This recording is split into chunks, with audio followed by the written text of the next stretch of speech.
Guys, buonasera, buonasera, and I'm extremely happy and excited tonight, really, because, Julia, I always see Julia, so I don't care about him, but I'm here like with two great friends, consider them my brothers, okay, and so I just want to say welcome to Pietro Nardone, for the president of JFC Vancouver, and Giampiero Go, president of JFC Toronto, and the big coordinator for the North America class. So before, when we start, Giulio has to be Giulio, okay? And so he has something to tell us. I always, want to make sure that people in the US who are like part of the North America group know how to pronounce correctly the name of the old lady. I've heard it like misspoken a million times.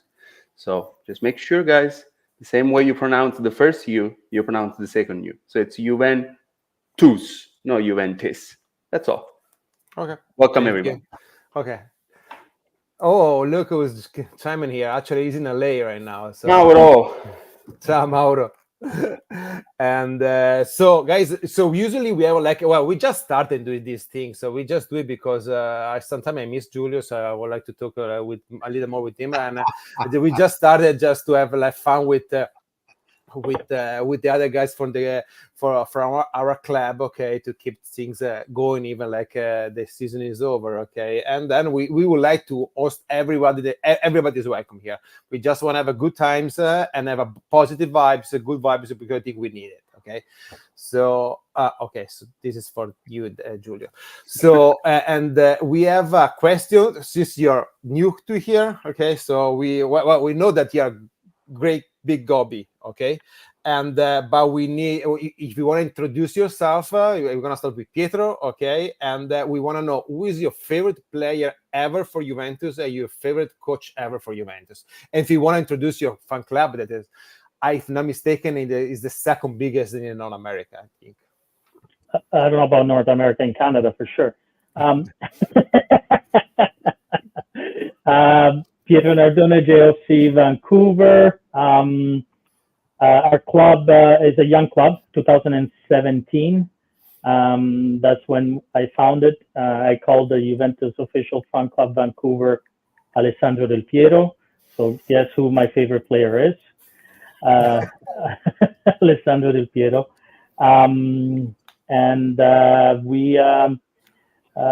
What else can I say about the club? It's been I did it as just to have some fun with watch some games with a few of the guys, and then ended up taking all my time off, which is That sounds familiar. which is awesome. I did it because I'm a Juventino from birth. My dad, even though he was from Caserta near Naples, he was a die-hard Juventino. Nice. And then he passed away in 2007. So I wanted to do something in his memory. So that's why the club came about. And nice. And I got to meet a lot of great people. So I am so happy I'm part of it. I just hope I can do a little bit more traveling for the club, so I can have a little bit of more time off and enjoy Giampiero, Giulio, Matteo. When we were down in California, I hope I can come to Toronto and see Giampiero. Hope to come and baptize the Montreal club. James is super, super, super excited. So yeah. And favorite coach? My favorite coach, that's I gotta be honest, that's a toss up. It's for sure it's not Allegri, not because I was never an Allegri out ever. It's just the style, right? He's Mr. Results, right? I would have to say Lippi, even though Lippi really upset me for all the finals that he lost in Champions League. It's between Lippi and Trapattoni. Those are the guys. So what's your third? If Trapattoni and Lippi are top two, who is the third? Well, the third is like the wife that you divorced. You used to love her very much. So it used to be Antonio Conte until he did what he did. So now I hate him as much as I used to love him. How's that? Yeah, Hey, correct. you preaching to the choir. So yeah, he used to be my third coach. Yeah. Nice. John, the stage is yours. Oh, thank you. First of all, this is fun. I know it's 7 o'clock in your time. It's dark and I see the glare over by Pietro's sunny for sure where he's at, or there's light. Um, Obviously, I've been involved with the Juventus official fan club Toronto now since 2019. The club is the oldest in North America. Recently, just attending the President's Day or JFC Day in Rome. Uh, North America was acknowledged. Toronto was acknowledged as the oldest fan club. We love it here. I think there's a good group of diehards. I'm only a piece of a bigger puzzle down here. A really good group of individuals that really love the team. They really want to grow the fan base and the experience of being Juventino or Juventina, or in my mind, Gobbo.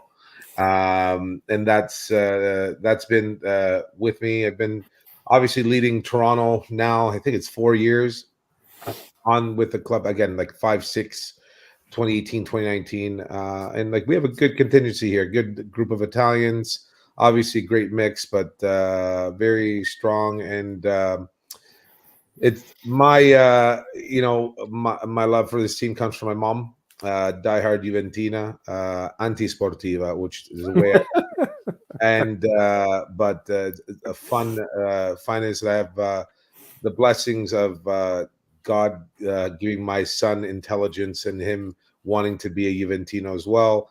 Matteo, you met him, and Yeah. son is just as diehard as I am, and I'm thrilled to have that connectivity and that passion with. I share that passion with them, and we experienced some great times in Torino in March and April. Watching a couple of games. Outside of that, leading obviously with a great group of individuals, this North American movement, and we're only hoping for bigger and better. Starting very soon because we have to start thinking about this World Cup. But if I can get to player and coach, it's a toss-up. I know everyone, it's a gimme for El Capitano, but for me, I wore 21. Zinedine Zidane You're like was Julio. was he's just masterclass. And I know I'm probably going to get a lot of heat from those who are watching this. I'd love to see a prime Zidane against a prime Messi and see who would win the battle. I know I have my pick. So Zidane and my favorite coach, Del Neri. I'm joking.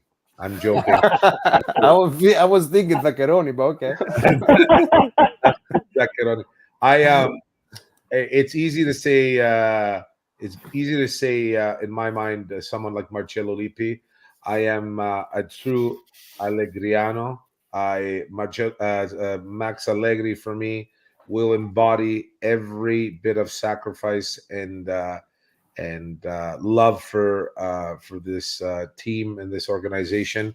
And this is where I can say I give my piece. I wish him all the luck in the world, and just not against us if he ever faces us again. And I'd hate to face him, to be very honest with you. But That would be interesting. I am a huge Allegriano, and I know that will not be a popular for most, but that's okay. We're all entitled to our opinion, but Of it's course. not. It's just a matter of personality, passion. And there is no wrong opinion. So So are you just for the record, Giulio has Zidane and Lippi, I think, and I have Vialli and a 3-tier Allegri, Conte, and Lippi. So okay, just for the record. So John, Yeah. are you disappointed / sad that Allegri left, or you think that it was the right move anyway for Juventus to move on? I think it's the problem is how he left, and that there was a boil over, and it was just a climax to what transpired. I think that it's I think the change was needed regardless, but I think there's a change that's needed just not in management, but also upper management and players as well. So this is just a piece of the puzzle that needs to be replaced, and he's the first one. And I think that I'm hoping that Juventus is making a statement from a multi-level aspect. I think that those who think that Max Allegri is the sum of all losing parts and issues with Juventus are sadly mistaken. I mean, you are letting go of an individual who truly embodied the sacrifice and what it means to love this club. And I think he wanted to really express that to players who weren't at the level to understand that. And people, come down on him and his style, and I get it. Everyone talks about this cortomuso, and that's fine. But you're talking about an individual who's able to allow a 3-4-3 back in the day, not even too far along, with a Vlahovic, Chiesa, and Morata when Vlahovic first. Sorry, Vlahovic, Dybala, Morata. As soon as Vlahovic joined, people don't remember we were playing a 3-4-3 formation as soon as Vlahovic came on. So I think that there's a lot to be said about Max, and I can make the correlation with Carlo Ancelotti with Napoli, and now him with Real Madrid. So when people say players make the coach, coach make the players. I think there's a lot to be said there about the confidence, about how players feel with the coach, and I think that there's a caliber of player that we have right now that lacks maturity, and that's something that Max was trying to instill, and unfortunately was unable to do so with the majority of this team. I think it's fair to say. But what about you, Pietro? Because we already talked a lot here about that, so we interested in hearing your point. Because I don't think we can deny that Allegri was a huge Juventus fan to begin with. Yes, the change was probably needed. I think we can argue about the way he left or he was let go. Yeah, no, absolutely. The only thing this year I was a little upset for Allegri is that he only went after the results and he didn't take any chances. He kept on going with the same the same 3-5-2 formation, right? He never changed. However, what he went through last year for the team, there's no other coach in the universe that could have done a better job than what he did. He absorbed all the pressure that management should have been absorbing, not him. And he was left on his own. And again, this year, I think Giuntoli made a huge mistake, because in January, he should have said to Allegri, look, Allegri, I'm not getting you the players that you want. You wanted 2 midfielders, not getting him for you. I think you're going to just do the results this year, but we're going to move forward to another coach next year. He should have been upfront about it. The way that they treated him, I don't think it was fair. Okay. I don't think anybody else could have done what he has done this year. And winning Coppa Italia, come on. Atalanta this year seems to be a little bit better team than we are as a team. Maybe not as individual players, but as a team they are. And yet, Allegri showed the other coach how to coach. He outcoached them. Yeah, but you have a great point. Yeah. So you think his main mistake, let's say this year, was being stuck with the same 3-5-2, the same players, always in those sometimes like off positions, some of them. You think that's the main thing that we can, say, all right, if there's something I could like pin on him, that's that. You think that's the main problem with him this year, or there is something else? And then I want to hear if John thinks that there's something could have done there. I think, look, so against Salernitana, right? Why don't you try the 4-3-3, a true 4-3-3, right? Look what we did against Monza. These young players are hungry. I think he lacked. He did admit it himself when Nicolò was not there with the Coppa Italia. and he had to put in the young player. I forgot his name now. Nicolussi Caviglia. Nicolussi Caviglia. He said, I made a mistake. I should have used him more during the year, right? You can't have always the same guy playing the same position. Unfortunately, this is my opinion. I think he was stubborn. He was stubborn. He should have given a little bit more chance to the younger players, especially Caviglia and Nicolussi Caviglia, and see what, especially against Salernitana. I think you have a great point, Pietro. I say that we had the urgency to be in the Champions League, to get the game back at Champions League spot, and we need to do everything we could to win the Coppa Italia. That was like the main focus this year, and he did it. Yeah, could have done it in a different way, maybe, but at the end, he got the job done. He got the job done, especially when before January, we were in the Champions League. There was no way we wouldn't make the Champions League. So you should have taken some chances already, because at the end of the day, we did really bad on the second half of the season with his players. But all coaches are like that. It's not just Allegri. Every coach have their favorite player that they always for Allegri, it's Alexandro. He loved to put Alexandro all the time. And he's got his other baby that he took from AC Milan. So I think if I would have to criticize him for choices in the formation, probably Alexandro wouldn't even be a problem for me. I would have more problems like in the midfield. That's something he should have, could have done better, like using Nicolussi Caviglia or even Miretti more. I don't know. This Locatelli Rabiot in those positions, like he was just like a block in the mid that didn't let anything happen for the strikers, and sometimes they didn't even cover in the second part of the season that well for the defense either. We started getting like 2 goals each game. Kostic, I agree. Kostic, like he at some point he stopped using Cambiaso on the left. I don't know why.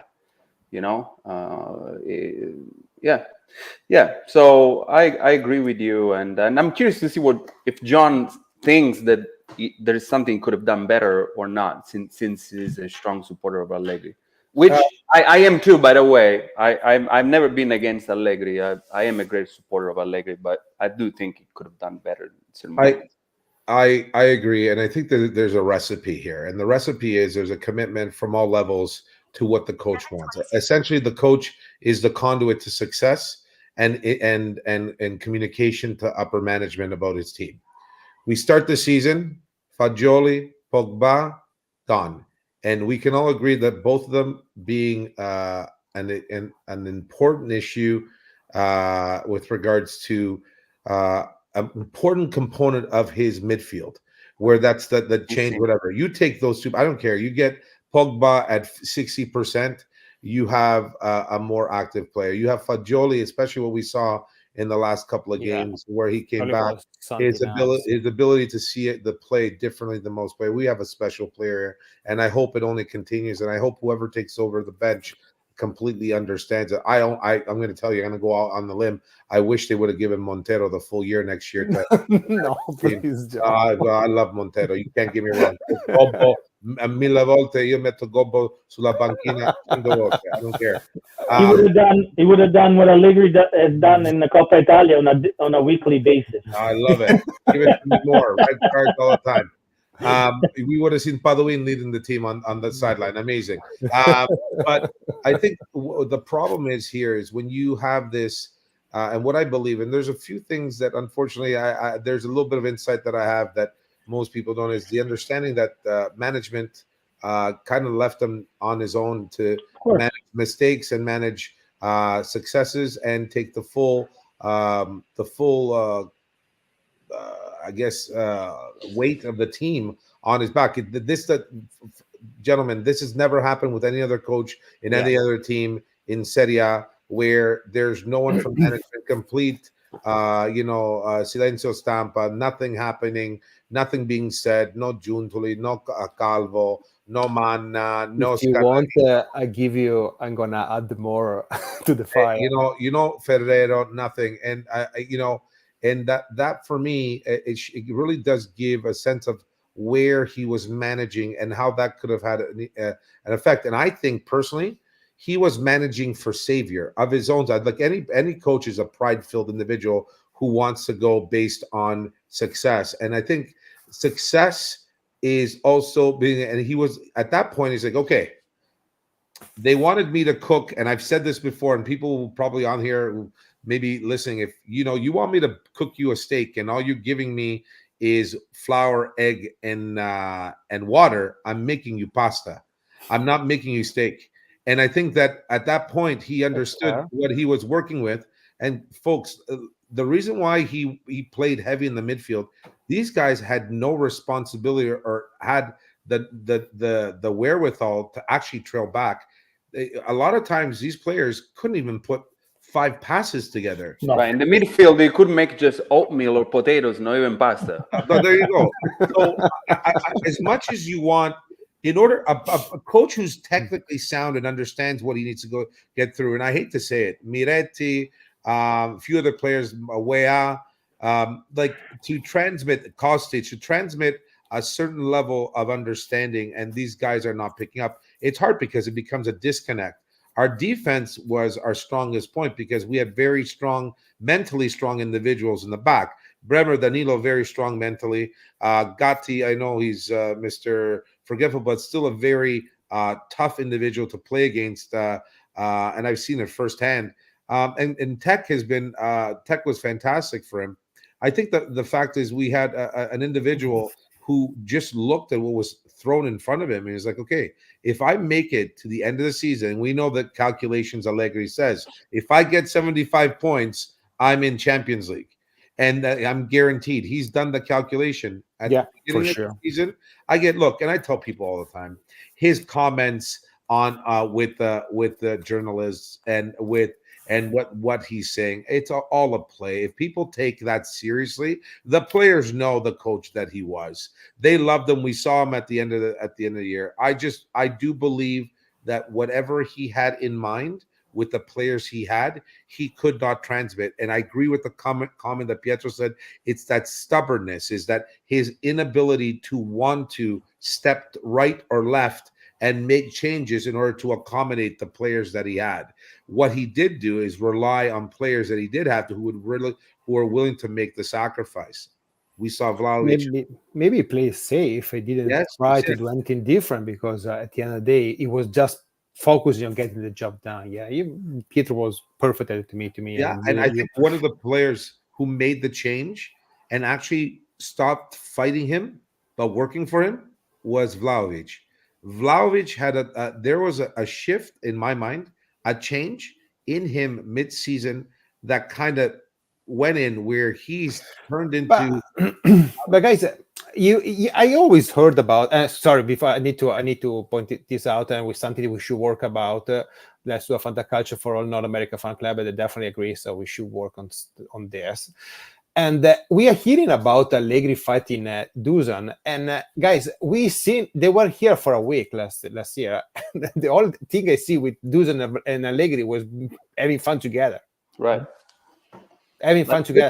The players love them. I mean, there is like few of them that really maybe they weren't a big fan, but like all of them, like they loved them. Locatelli, Rabiot, Vlahovic, maybe Chiesa. Maybe Chiesa is the only one that was a little iffy about it because he didn't like probably the position. But overall, I think the coach was followed.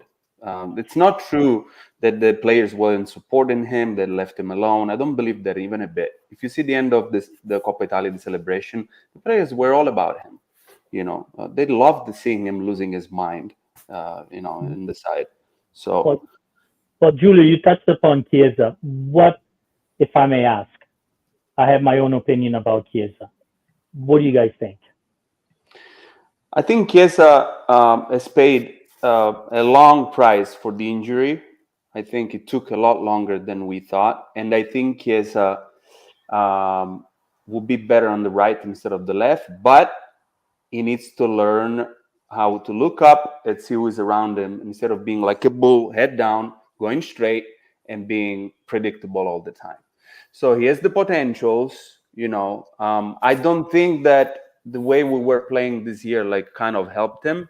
I don't think the injury helped him, but he has some big room of improvement on his own, and that could go far. So, I mean, if they sell him, would I pull the few air I've left? No. But I wouldn't mind seeing him another year, maybe playing on a 4-3-3 with Yildiz, I don't know, and Vlahovic or somebody else. So I wouldn't mind if he stayed.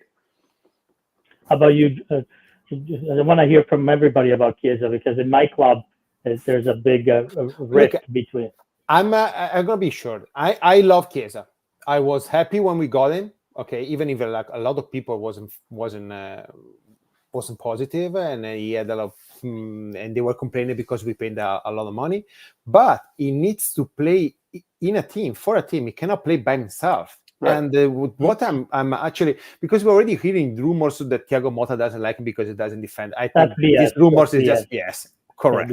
Okay, I agree with that. And now we're gonna probably talk about more about this later. But if he didn't learn how to play with a team with Allegri, I'm really scared that he cannot do it with anybody else, because people keep pointing out for 3 years that Chiesa was just defending, there was never receiving the ball, and this year he had the most goal in a season in Serie A, because he never scored 9 goals, actually only once with Fiorentina 4 years ago. Okay, he had a lot of chances. So numbers saying, people tended to say that he was defending, while like if you watch the heat maps that people like to see use it was basically playing just on the offensive midfield. So he needs to learn that he needs to play with the team and not complaining every time he doesn't get the ball. That's it. That's what I think. I love Chiesa. I think he has a huge potential, but the time is ticking. Clock is ticking. Yeah, he's a little immature for the age. He should be, a little better, different point. I see you don't want to start something. You don't want to hear my opinion. No, please. I'm not a fan. If they sold him tomorrow, I'd pack his bag for him and I'd take him to wherever he needed to go. What's a fair price? What's a fair price for Chiesa? Give him $10. I don't care. 10 euros. He's not a Juventino. Listen, I watched the Juve Lazio game, the semifinal Coppa Italia. We were. Oh yeah, you were at stadium. We're right Bordo Campo, and there was McKennie was just like he was on. He was just on. He was talking. And there was a play where he had made a connection with Chiesa, and it was just simple 2-touch, pass the ball off, wall pass, give it down the wing, and everybody on the pitch. And there's a lot more. And we can all say when we see the game live, you see a lot more of the dynamic of the play that the cameras don't catch. Abrams doesn't agree with you. And I mean, it's only opinion. That's mine. I've been able to see this guy live and in person 3 times. He's not mature. I agree with Giulio. He lacks serious maturity. For those who play PS5, he plays in easy mode, runs down the wing with his head down. He absolutely does not pay attention to his other teammates. He does not. People know what his deal is. They know his moves. He's predictable. The only time when he doesn't become predictable is when you have other creative sources on the pitch, i.e. Yildiz, i.e. Fagioli. If you noticed the game against Monza, he had a lot more space because of Yildiz and Fagioli. He was given the opportunity because there are individuals on the field of impact, of creativity. I agree with this. And that for me, and just personally having experiences with him intrinsically, the last 2 years I've been in Torino, he is not a Juventino, in my opinion. He is not for the jersey. And I don't feel that way about guys like Vlahovic, Milik, Danilo, Yildiz as well. Matteo can be my witness. He was with me to absolutely experience who is Kenan Yildiz. and what he will mean to our club for hopefully a very, very, very long time. Finger crossed. And Yes. yes, and I But want I know the direction you're going, but you wanna. I want Chiesa to prove me wrong, and I will mark it down today that he will not. But I want him to prove me wrong. But I know where you are going because of what happened in April. Let me tell you. Let me reply with this. They were here for a week, okay, and so, guys, you were not here. So next time that Juventus is not listening to us, man, I'm been begging Juventus before organizing anything in the United States to please reach out to Pietro and Giampiero before planning any North America US tour, because they need to be there, okay? But in a week that they were here in LA, do you know how many people from JOC Hollywood got a signature or a picture with Chiesa? One Just because they was a woman, and she pretty much blocked. He had to stop. You know how many times I told them, allow me the word, to go fuck himself on the pitch because he kept ignoring me to Chiesa. So I was like, there is that part too. That's where I kind of like, it leaves a bad taste in my mouth.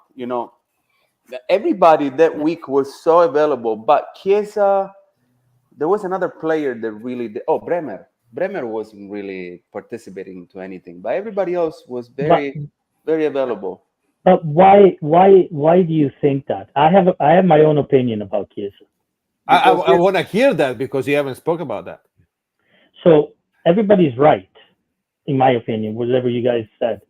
Chiesa's biggest thing is his upbringing. He's a spoiled, rich brat. And he's never had to fight for anything in his life or work for anything in his life. He has a God-given talent that he's barely scratching the surface. I agree. And he doesn't want to learn new things. Like Allegri told him this year, at the beginning of the year, you're still injured. You should play seconda punta because you don't have the speed as you used to have before your injury. But he's so stubborn. That's when he fought with Allegri. He never wanted to play that position. Right. Because he knew better. He always gets his ways. And unfortunately, he's a spoiled brat. He comes from money. And God gave him a really good talent. But that's my opinion. But I like how you put it. I like how you put it because I was saying is a broom up his ass. So I like how you put it a little more eloquent than that. Right here. Well, yes, right here, but we can have a long list of players that play with the best player in the world and didn't learn anything. Who had the best player? Sorry, who had the best player in the world besides him? Who are we talking about? About Ronaldo. Listen, I'll tell you a quick laugh. Oh, yeah, Archie said Chiesa didn't stop for my kids. Oh, okay. So yeah, I'll tell you something funny. So this was against Juve Napoli when we lost 1-0 when they disallowed Di Maria's goal last Julia year. was there. I was there with my dad. Yes, so we were in the tunnel. This is Toronto. Toronto had won a competition. We had the meet and greet, and I remember everybody's coming out. First Di Maria, Paredes got in the car. They take off. I said, whatever, not a problem. I know that's these guys are on a 1 year. Let's make some money and get the hell out of here type of movement. It's great. And I'm going to tell you, everybody coming out, no problem. And you see Chiesa coming out from thing, and he's got his head down. He's got his phone. And he's snapping, he's just going crazy. And I in Italian, I said to him, stop sending hearts to your girlfriend, look up. and obviously Giulio, Matteo, Pietro, Gabriele, Lorenzo, they all give me the hard look, like, what are you saying? And they came over to me. So the two of the security guards were absolutely dying of laughter because he said, the security are it's funny. He said the reason why he runs down is because he's always like this on his phone texting his girlfriend. This is what the security guards were saying. So I know we're making fun of Chiesa. I hope he proves me wrong, but this is something that you have to learn as a player of Juventus, that we are a team. before a player, and it's always been a model of this team. No one is bigger than No, the name in front. No The name one. in front is only more important than the one in the back. No one. Absolutely. And if he learns that, Giampiero, he will prove you wrong. But Yeah. that's going to be hard, in my opinion. Unless with age, he'll maybe Thiago Motta, if he's going to be our coach, it looks like, he's won everything. So he may, and he's young enough to maybe talk to him. Relate better to him. Yeah. Could be. Yeah. Well, I think we missed a leader. I think we missed a guy like Chiellini or Bonucci in that dressing room. I think that in itself does a lot. And I are there strong leaders in terms of being vocal in that thing? Danilo on his own is not that person. Although Rugani's been with us for so long, Rugani doesn't have that voice. Tech is another one, doesn't have that voice. You're hoping with guys like even Locatelli and Vlahovic, who are, in my opinion, I know Giulio, don't get mad, blossoming more in terms of leadership role, more of a presence of a few years with the club now that need to, at this point in time. I don't think he's a leader. In my opinion, I could never see him wearing our armband. I can never see him being our captain. We don't have anyone that deserves it yet. No. Actually, I would have a hard time to choose someone. Right Mauro now. Pinzoglio. Grande Pinzoglio. Esatto. Yeah, no, I agree. Yeah, I understand what you're trying to say, James. But John has a point. Okay, then a voice in the locker was probably missing. There was one. We don't have a leader right now. So it's something that we really.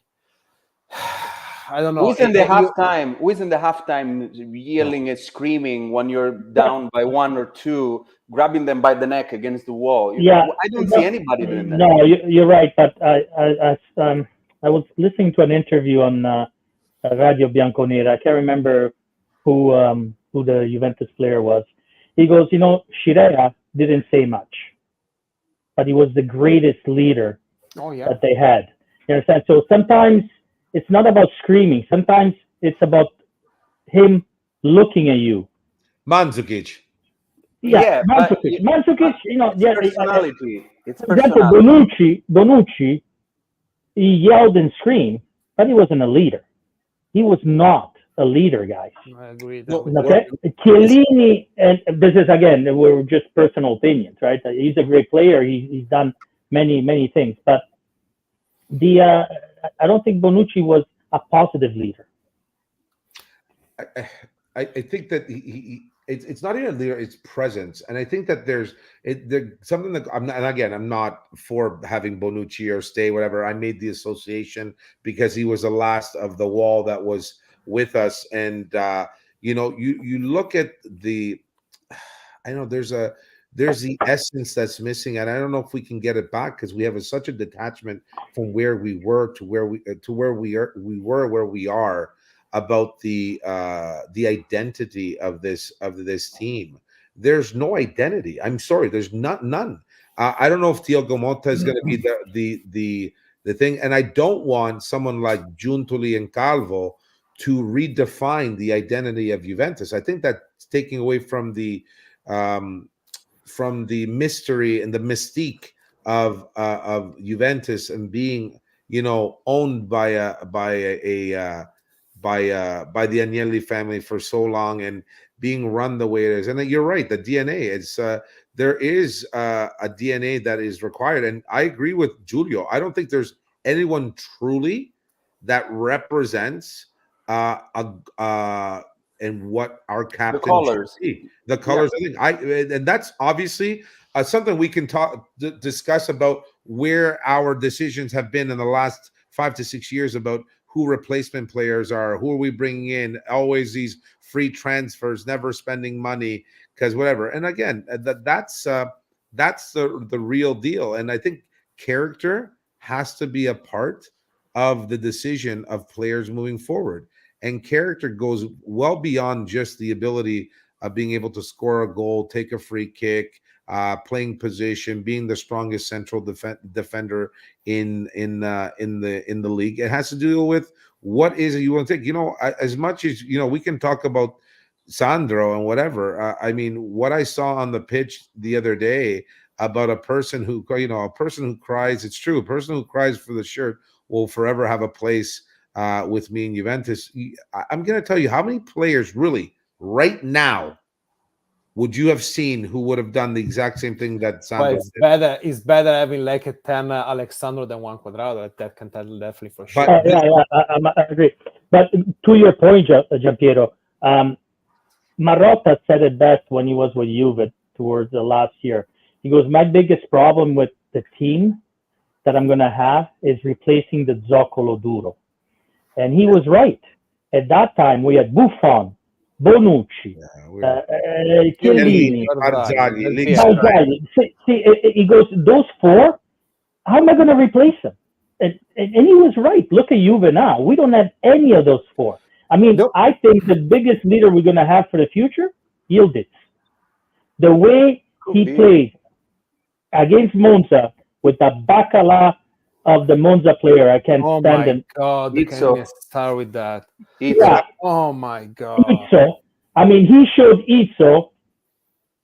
He elbowed him really nicely, but nobody saw it. He held his own. I mean, here we go, a 19-year-old player, 18-year-old player against a bully like Izzo. He held his own. Yep. Yeah. Now look about there is no denying. Hey, we are not reloading. We are rebuilding. Rebuilding, of course. Giuntoli is the chosen one. Is the chosen because El can give him the key. Okay, and so we hope. And yes, and basically we just a few money because we're not gonna have a lot of money to spend. Basically, you need to rebuild a team. We need at least 7 or 8 new players. There is nothing less. I'm with you. I made that comment too on a group. I said that you're part of too, Matteo. This is not, and I said at the beginning, there's no way. And I think Frankie just put it out there right now. There is rumors that Chiellini may be back in July. Finger crossed. And what do you think? Like, do you think that Chiellini's just the answer? What do you think? Even from your guys, like it's not the answer, but it's one answer. You need someone with that type of experience, with that type of knowledge, intelligence, and presence in there that we don't have. We have like this board of directors that understand finance, then completely separate. There is like this guy Giuntoli that understands how to build a team. Now we have a new coach that has never been there and a bunch of players that are all too young to understand what it means to be a Juventus. So you need that person that brings everybody together. Chiellini could be the right one. So I got to ask you now, would it have been better to bring back Conte at this point then? To see me throwing myself out of the window, No, but I'm just saying, no. Listen, I'm with you. No, Giulio, I'm with you. I'm playing devil's advocate. At this point, did it make sense because of what we're doing and this lack of identity to have someone in the dressing room with potentially Juve identity? I'll tell you why I'm against Conte. Obviously, I'm with you, by the way. I'm telling you why in this specific moment of Juventus history, I'm against Conte. We've been going for so long, 3 years and more, of divide amongst the fan base and everybody that will be replacing Allegri with another divide. People that love Conte and hate Conte. Yes. Again, so I just don't want to see that anymore. I want to move past that. So that's why I don't know if Conte would have been a good pick right now. In a small example, you already see that the mood is changing. I was speaking with Giulio earlier, and last Saturday we see Alexandro play the game. Okay, having a fantastic tribute on the pitch. Okay, and everybody was happy, right? Yes. Yeah. There was no hard feeling. There was nothing. Okay, let's replace the same situation with Allegri instead of Montero as coach. We would have like It's a shame that he it's a shame did that the he's same playing. numbers It's of a shame Nedved. that is a tiny that. So I we agree. already have the.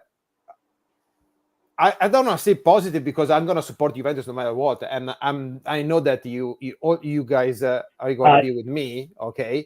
I agree. But unfortunately, we have like a big part of our fandom that doesn't reason like that. That is carried. That's got being carried away by some dummies that are on these things, okay, and they believe them before more than. And hey, and I was having a fight with my dad today about this.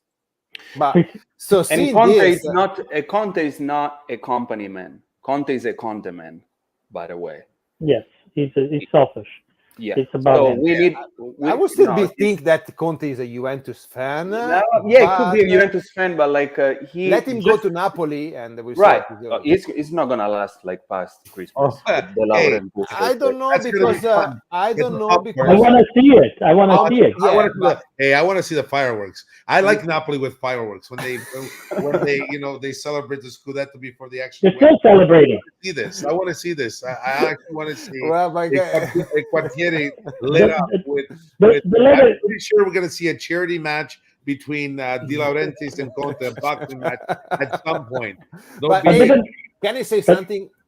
Conte, it didn't have like a long line behind him, so he knows that. I don't think he can screw up this thing.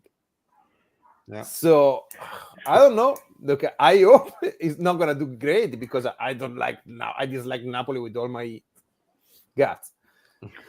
But who knows? But yeah, but talking about us, I'm with Giulio. We need to bring together this fandom. We need to be together. We need to be. I'm tired of fighting not fighting. I agree. Of divide, of not having seen one road together. I agree. Listen, I'm gonna tell you what an experience. I'll give you guys a little bit of an insight about management. So when I was in the GFC Day in Rome, and typically, if you were, for you three, if we were all, hopefully, one day we will, if we were in the room and it's GFC Day and Agnelli walked through the door, what would your response be? I would probably go on my knees. I would probably hug him or something. I don't know. So I'm going to tell you. So I already know. You already told me this story. Matteo laughs. I am telling you, Ferrero shows up and he's walking around like someone who was lost. No one was around him. He's no one. What has it done for you? But it was, and I have respect for the gentleman. He's he's doing what he's doing, but there was nothing when the crowd around Giuliano, around Sergio Brio, around Amoruso, like it was impeccable, and you actually felt that suave, that confidence, the arrogance of the Juve of old. When I walked out, I think I told Matteo this. The morning of I left from Rome to come back to Toronto, I was the first one to go into the breakfast area, and I walked in. I put my bags by the table, and who walks in after me? It was right after me was Giuliano. Giuliano looked at me. He goes, "Buongiorno." I said, "Good morning." He goes, and he said, "It's always champions that get up first." And he and I'm like, "I'm no champion." I said to him, he goes, "But you're up." And he goes, "And you're ready to go." He goes, "I see you're going back home." He goes, "People always," and the mentality, the night before, when the 2 nights before at the gala, they were anybody and everybody that was up there getting an award or whatever. Those two were the first two. Stretomano, they were whatever. It was. I actually felt like this feeling of this, just this, the feeling that I had in that room. I actually didn't want to leave the room because I hadn't felt that. And Julia, when you said it, that's the first thing that came back in. I don't want to see this divide. Matteo, same thing. The first thing that I got when I was in that room, it was the best feeling in the room. Everybody was like, the I'm gonna say global testosterone. There were women in there too, but the global testosterone that was in that room, you know, having a leader, former captain, and Sergio Brio there, and just the way they handled it was just an unbelievable feeling. And you know what that is? That for me is a drug. And when you're not left without a sense of that drug, that feeling, it leaves you it's frustrated, upset, irate, and you want guys, and this is where my frustration is with guys like Chiesa, is you want guys like Chiesa to adopt or to love, to walk through. For those who haven't been, I don't want to steal this information of whatever. When people get a chance to go to the stadium and be there in person, when you go down and you get to walk through the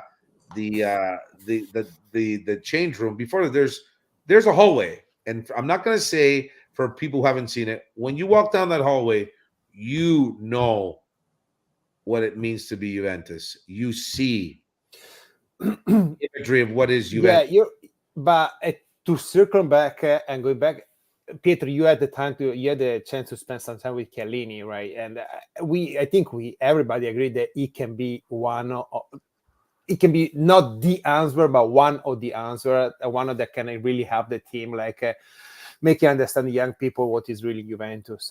And he's not perfect at all, but okay, but we can all agree that he's a great man.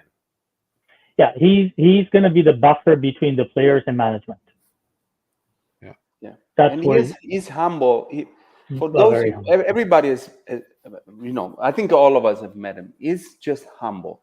He's likable. Like you want to listen to what he has to say, because this guy's like, how can somebody like you be this grounded?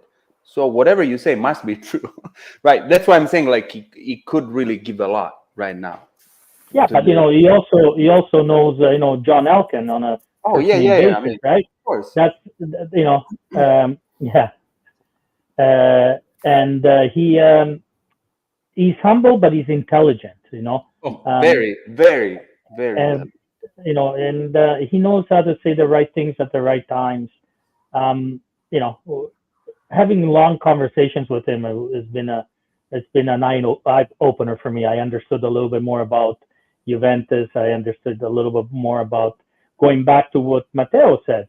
It is a transition, a rebuild right now. Okay, John Elkann put his people in place because he needs to have the finances in order. Once the finances in order, I think slowly we're gonna have Juve people coming back. Right.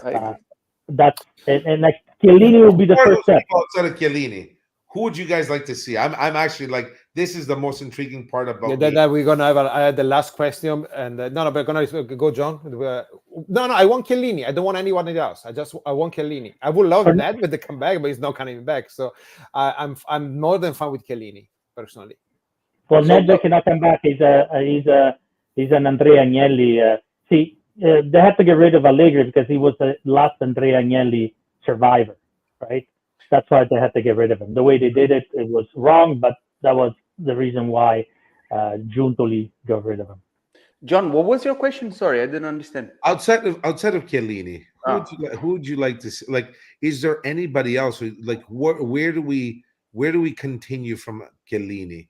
So like, after Chiellini, if he wasn't Chiellini, who else you're saying could do it? On top associated with Chiellini, who's next? Do we bring back? Who else do you bring in? Barzagli, maybe. I mean, I think Buffon as the he was offered the job. That attached. I don't know if he was offered the job. I think I want Platini as a president. That was the dream. Yeah, that sure. Is the dream. Okay. That would be the dream. I hope so. I mean, he's been like the president. Because he's handled UEFA before. He knows what he's doing, right? Yeah. I wish. Platini is my dream president, guys. I'm gonna tell you, I'm gonna throw another one, make people whatever. Okay. Centeno Di Agnelli. I was at the Pali Alpi tour. He was from, I'm gonna tell you, from me to the glass, and just seeing him and the players, and I'm talking about Zidane, Del Piero, Marchisio, as Frankie B just said right now. Frankie Bertoni from our club. Thanks for joining, Frankie. So, and I think everybody, it was like he was walking on air, even though he's got a bit of a belly, he was walking on You air. mean Platini, right? Oh, I'm gonna Uh, tell you, I was at all given costs. I was screaming. I was front row. I was right there, and I grew up. I was 5, 6 years old when I was watching him play. So Same, I same. was, I mean, like he would be for me. I agree with Matteo and everyone here. The essence, an elegance, Oh, and the commitment that we need to this mm. club. He's And got Great, knowledge. greatest And, Juventus and player all knowledge. time. Yo, besides Greatest that, Agree. the Greatest knowledge, Juventus player guys. all time. But President of guys, wait. UEFA, president of UEFA. I mean, the knowledge and the Gi- connections. Give me a second because we really don't want to go over an hour, and we know is late for John. Oh no, I'm And good. You got me, guys. Got me going. I'm good. no, we keep it like, but and even because we're gonna talk a little bit about this because it's something that I really care. Okay, Yeah. today in Italy, tomorrow for us, okay, it's gonna be like the 39th anniversary of the Aizal. Okay, I don't need to say what happened or that we were everybody know what happened over there. Okay, and do you have any personal memory? Do you remember? Because I remember I was almost 7 years old, and the only thing I remember it was this game that was supposed to start that was never starting. I actually don't remember the game for years and years and years. I researched the video cassette, the VHS about the game, and finally I got in and I watched everything. Okay, it's something that shouldn't happen, and it's still unbelievable that happened. Okay, it's so sad. So, do you have any personal memory or something about that? Because I think it's an important page of the story of our club. I was 1 month short of being 16 years old, so I remember You were in Vancouver already? I was already in Vancouver. Yeah, at that time I was in Vancouver, and we were, in those times to look at soccer was not an easy task. We had to find a bar with a satellite, and and you had to pay a fee to get in. It was incredible. Anyways, the place was packed, and we didn't know what happened. We ended up cheering, and we didn't find out until the next day. And actually, the players didn't know either. Hmm. The players didn't know, even though management knew, but they chose not to. This is what I've been told. They chose not to divulge because UEFA made them not to divulge because the game had to go on, and otherwise, I think the players wouldn't have played. Platini, I can tell you that Platini already showered. Yes, okay, see. Platini already showered, and they said no. They give me that to happen. So now I'm going to tell John. So I remember seeing it was a Shirea who lifted the Champions League trophy at that point with a Coppa dei Campioni, if I'm not mistaken. And I remember watching the end, and like Pietro, we were at I remember, I think it was La Luna Ballroom in Toronto, and it was my dad's cousin who ran the banquet facility, and we had gotten in, and I think we had fallen asleep on the chair, and then woken up. And I remember me waking up to Shirea lifting the Coppa di Campioni, and I myself, I know this always gets with a lot of controversy.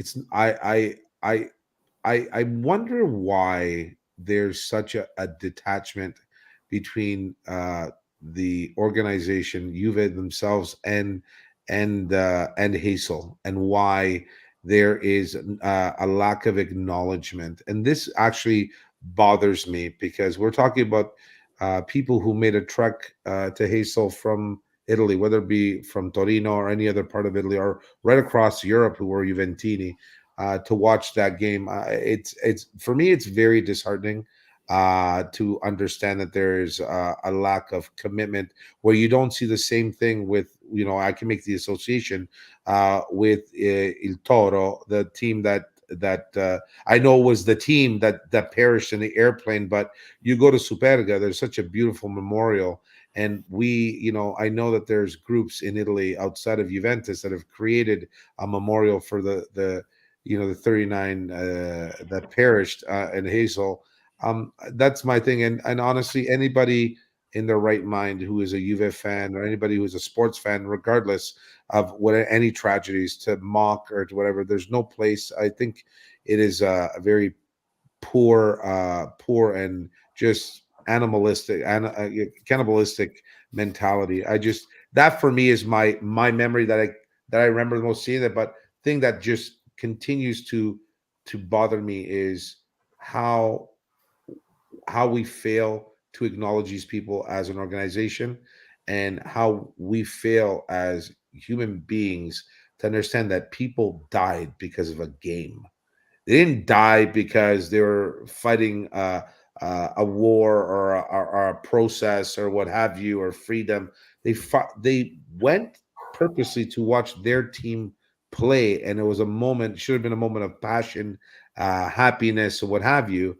And it was nothing like that. And we haven't done, and that's the disappointment. And in all fairness, a bit embarrassing on our end to be in this situation. And like I said, even if it has been, what has it been, 39.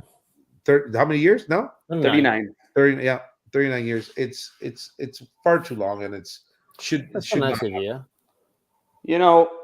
Um, I just to add one more thing to what John said. I had no memory whatsoever. I was 5 when this happened, so I don't remember anything. But I have a very good memory about recent facts when I see other support groups of other teams, cheering for the death of people because we're just rooting for Juventus and nobody doing anything about that. It should start with Juventus protecting their people more because they don't. I wish like that. The FIGC and Lega and all of this, they would have a hard, hand on those that say and do certain things that are shameful. I mean, I would never dare to go enough people that died in that plane accident just because they rooted for Torino. I'll be ashamed, So they should use these tragedies to bring people together, and instead they let it just go and happen like it was like drinking a glass of water. Next, so that's my just like my perception, how I feel about it, because I don't remember what happened back then. But still, in these days, I see this crap happening, and I think they could do better. So. Yeah, it looks like we haven't learned from the past actually. So okay, guys, we are at the top of the hour, and hey, Pietro, I know I love that t-shirt honestly for his Rocky. That's absolutely amazing actually.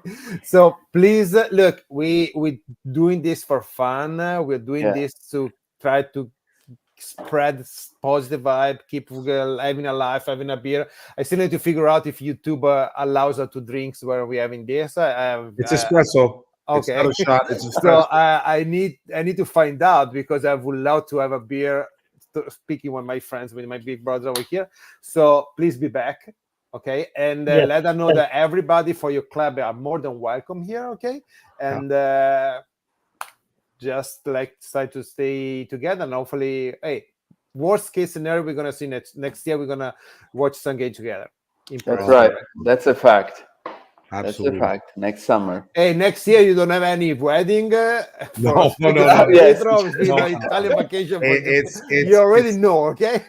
It's a month sabbatical.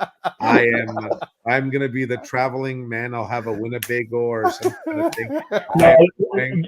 Giampiero, you go to Giulio, I'll go to Matteo's house, and we'll just sleep on the couch. I've already made commitment. I'll give you guys a heads up. I know we got to close this off, so great thing. For those who are watching and paying attention, these 3 guys that are involved are on the screen with me are the true essence of what fandom and devotion to Juve is. I've had the pleasure of being with them in Pasadena. I've had the pleasure of being with Matteo in Torino, and I'm going to tell you the growth that we were experiencing, and I'm very happy to announce that Montreal, Windsor, and Washington D.C. are now going to be a part of our fandom and our family for Juventus, and growing. And this does not happen unless there's ambition and commitment and passion from everybody who's involved, especially from these three individuals. For those who don't belong to a fan club and they're following tonight, join your fan club. Join a fan club. Experience what it means to be a part of a family. Look, 4 years ago, I did not know who these three amazing gentlemen are. Now they're brothers. They're friends, and I have an extended family. When I go to LA, when my wife kicks me out of the house, I'm gonna go, or if I'm gonna go south, maybe will sell me a house in Vancouver. Who knows?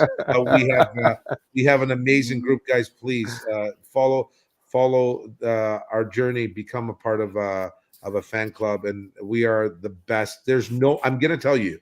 There's no better fan club organization. Wait a second. Congratulations, Reno. Reno's Congratulations. Just had a baby. Wait. Reno, I know Reno's son's name is Massimiliano. Yes. Massimiliano Orazio. I'm kidding, Reno. Auguri a Orazio e Saurini. Auguri. Pietro, you wanna say anything about? I'm sure you're gonna be back. So I know you're a busy guy. So I'll be back. No, Giampiero, our leader, said it all. So let's continue on the right path, and let's have fun. At the end of the day, guys, It is a game, and let's have some fun. Okay, that's all. I mean, let's try not to fight amongst ourselves, like I put on the chat today. Let's not listen to the BS that everybody's against us. That's the way it is. 50% are Juventini. The other 50% hate Juventus. And I'm not saying it. That's how it is. So we have to keep together. There's a famous guy who actually played sport in these guys in LA. Unfortunately, he wasn't a soccer player. And unfortunately, he was not a Juventus fan. He was a Milan fan by the name of Kobe Bryant. And Kobe goes, learn to love the haters. They feed you. And and I agree with that 100%. It really does define and make you understand thing. And I absolutely love that saying. And it is, they actually make you better. And I hope these players understand it. I hope this management understand it, because I know the three people who are on this podcast with me tonight understand it. So let's learn to accept the hate, because it actually makes us stronger. Amen. Amen to that. Thank you. Okay, guys. Good night. Thank you guys. Good. Buonanotte. Buonanotte.